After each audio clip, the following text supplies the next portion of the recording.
আমরা একজন অন্যজনকে বিশ্বাস করব, বিশ্বাস ছাড়া আমরা চলতে পারবো না।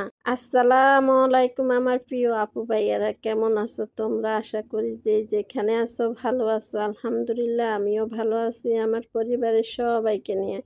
আমার পক্ষ থেকে আমার আপু ভাইয়াদেরকে অনেক অনেক দোয়া। দেশ ও দেশের বাইরে যে আপু ভাইয়ারা আমার এই ভিডিওটা দেখছে, আজকে সকালে নাস্তা বানাই খাওয়া হয়ে গেছে, অফ ক্যামেরাতে নাস্তা বানাই নিলাম। দুপুরের জন্য রান্না করতে চলে আসলাম। আজকে আমার মেহমান সব চলে যাবে, তাই এই যে করলা ভাজি করে নিতেছি, মুরগি রান্না করে নিব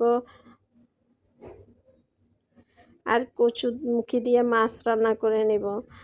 এই যে করলা ভাজিটা আমার এই যে হয়ে আসছে, এবার আমি করলা ভাজিটা নামায়ে দিব। এভাবে সবুজ সবুজ করলা ভাজি খাইতে আমাদের সবাই পছন্দ করে। এই যে করলা ভাজিটা আমার হয়ে গেছে।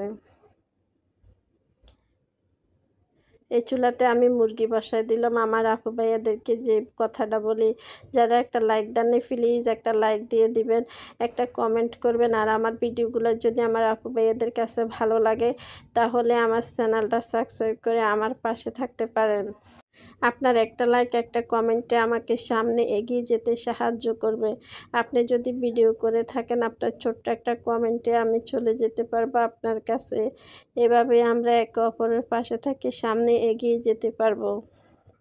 এই যে কথা বলতে বলতে আমি মশলাগুলারে ভালো করে কষাই, যে মুরগিগুলা দিয়ে দিলাম, দিয়ে আমি মুরগিগুলারে ভালো করে কষায় নেব। এখানে আমি 2টা আলু কেটে দিয়ে দিলাম, যত আমার ছেলে মেয়ে আলু খেতে পছন্দ করে। যা 2টা কাঁচামরিচ দিয়ে দিলাম, 2টা আলু কেটে আলু দিয়ে দিলাম, দিয়ে যে আমার মুরগিটা ভালো করে কষানো হয়ে গেছে। এবার আমি পরিমাণ মতো পানি দিয়ে দিব। এখানে পানিগুলো আমি আগে গরম করে রাখছিলাম। আমি গরম পানি সবসময় দিতে চেষ্টা করি, সব ভাত রান্না করি গরম পানি দিয়ে। যে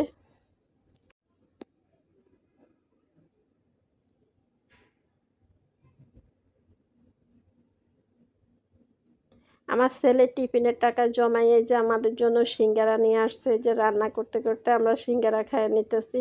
আমার মুরগিগুলা হয়ে আসছে, যে আমি একটু জিরা গুঁড়া দিয়ে দিলাম, দিয়ে যে আমার মুরগিটা রান্না হয়ে গেছে। এই যে করলা ভাজি আর কচুমুখিটা রান্না করে নিই, ওটা রাত্রে রান্না করে নিব। সন্ধ্যায় যে আমাদের পুরি নিয়ে আসা হয়েছে, পুরি খাচ্ছে সবাই। এই ছোট ছোট কাঠের হাঁড়ি পাতিলগুলা দেখতে এত সুন্দর লাগছে যে আমি লোভ সামলাইতে না পারি এই যে ছোট ছোট পাতিলগুলা নিয়ে আসলাম। বলেন তো আমার পাতিলগুলা কেমন হয়েছে? এত সুন্দর এই পাতিলগুলা। সবাই ভালো থাকবেন। আর আমার পাতিলগুলা কেমন হয়েছে, আমার ভিডিওটা কেমন হয়েছে সবাই কমেন্টে জানাবেন। সবাই ভালো থাকবেন। আল্লাহ হাফেজ।